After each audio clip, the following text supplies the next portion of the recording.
Sentra vaksinasi COVID-19 di pasar ini dibuka oleh Rumah Sakit Bayangkara M. Hasan Polda Sumsel yang berlokasi di Pasar Sekip. Kegiatan ini telah dibuka sejak 1 pekan terakhir.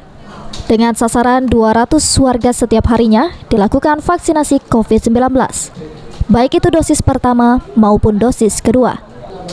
Warga yang menerima vaksinasi cukup membawa kartu identitas berupa KTP, dan polisi terlebih dahulu melakukan sosialisasi ke pedagang maupun warga setempat, lalu digiring ke lokasi vaksinasi. Dalam vaksinasi ini, jenis vaksin yang digunakan yaitu Pfizer, Sinovac, dan AstraZeneca. Hari ini kami melakukan kegiatan vaksin mobile. Jadi setiap pasar didatangi oleh tim Naskes dari Rumah Sakit Bayangkara. Hari ini dilakukan di Pasar Sekip Ujung. Sebelumnya sudah dilakukan di berapa tempat, Pak?